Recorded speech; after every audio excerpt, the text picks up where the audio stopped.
अस्सलाम वालेकुम नाज़रीन, how are you all? Fine.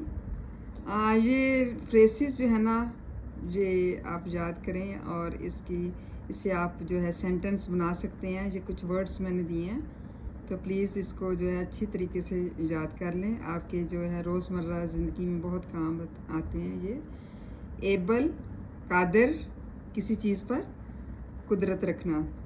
About, किसी चीज़ के बारे में जानना। अबव, ऊपर। अक्रॉस, इस पार। एक्ट, अमल। एक्शन, अमल मतलब किसी चीज़ के लिए कुछ एक्शन करना, उसको एक्ट भी कहते हैं और एक्शन भी कहते हैं। एक्चुअली, दरअसल, ऐड, शामिल करना। तो ये प्लीज़ ये जो वर्ड्स हैं इसको आप रोज़मर्रा ज़िंदगी में आसानी से इस्तेमाल कर सकते हैं।